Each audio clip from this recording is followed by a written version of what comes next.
Order. Question number 5, Bill Twyford.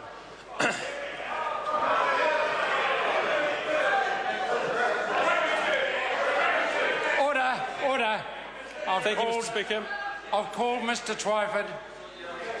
My question is for the Minister of Housing.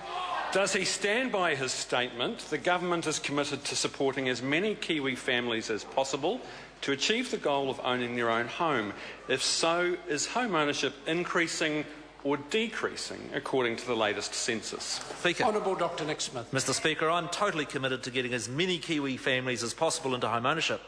That is why the government has an active work program on land supply, fast-tracking consenting, development contributions, materials, projects like Weymouth and Hobsonville, welcome home loans, KiwiSaver first home deposit subsidies, and our economic policies that are keeping interest rates lower for longer. The latest census data shows home ownership rates of 65%, and a 2% decline over the preceding 7 years, covering both Labor and National periods in office. These rates declined every year under the previous government when house prices doubled and interest rates soared. I note that independent measures of housing affordability showed they were at their worst in 2008 and have improved by 25% in the term of this government. Supplementary. Supplementary question, Phil Twyford. To what extent will a collapse in home ownership on his watch be worsened by the collapse in affordability, the biggest monthly drop in affordability in 12 years, and record house prices in Auckland, up $86,000 in Auckland in the past year? And why does he think that parroting historical data from years ago helps Kiwi families now to get into their own homes? Mr. Speaker. Honourable Dr Nick Smith. Mr. Speaker, I'm very keen to share with the House the independent house affordability data that is collected both by Demographia and also by Roost. Both of that data shows that housing affordability has improved. Let me give you the national results. Housing affordability by Roost, which measures average house prices, average incomes and interest rates, showed that the average in New Zealand was 83.4%.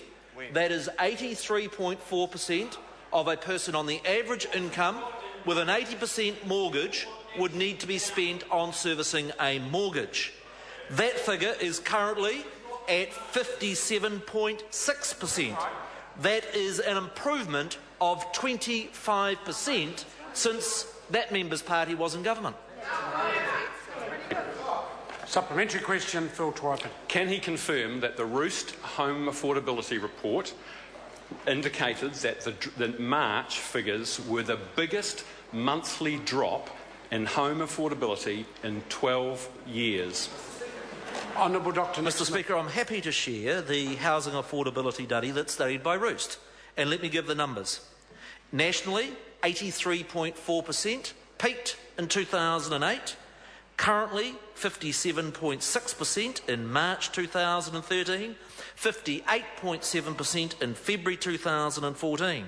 If we look at Auckland, the Auckland data peaked at its worst under the previous government in their last year in office, where 101% of an average Aucklander's income would be required to service an 80% mortgage. That current figure is 77.6%, an improvement in Auckland by about 23%.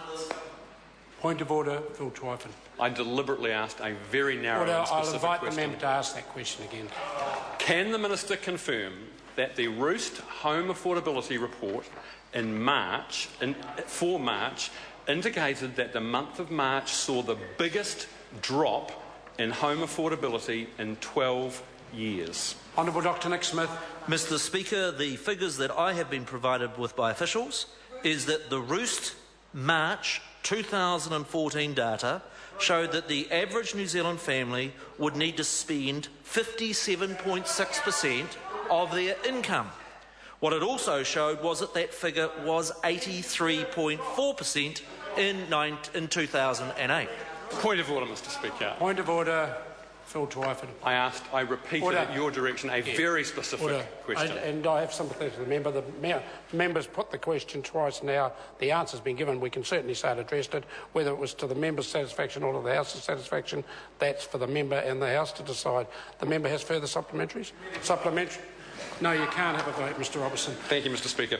How many of the 18,000 new homes he promised yesterday will be affordable for average Kiwi families when Auckland real estate agents are now marketing $800,000 homes as affordable? Or is $800,000 affordable under his failed housing policies, where houses have risen in Auckland by $235 a day over the past year on his watch? Mr Speaker. Honourable Dr Nick Smith. Mr Speaker, I would note that the largest increase in Auckland house prices occurred between 2000 and 2008, when they more than doubled. The member can say that it is history, but actually it is the changes that occurred over that decade that really has made the marked decline in housing ownership and housing affordability.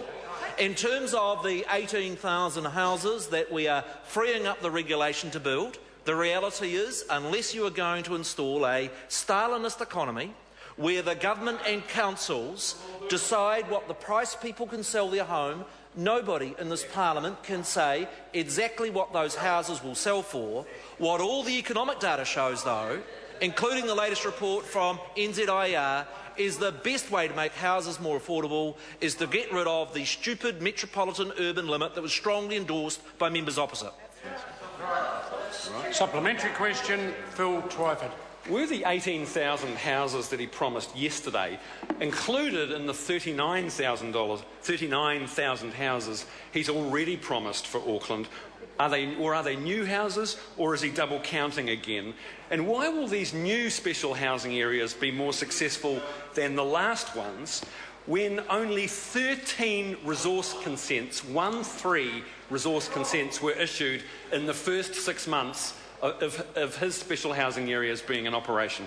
Mr Speaker. Honourable Dr Nick Smith. Mr Speaker, there's no question that the level of house build in Auckland is growing at an all-time rate.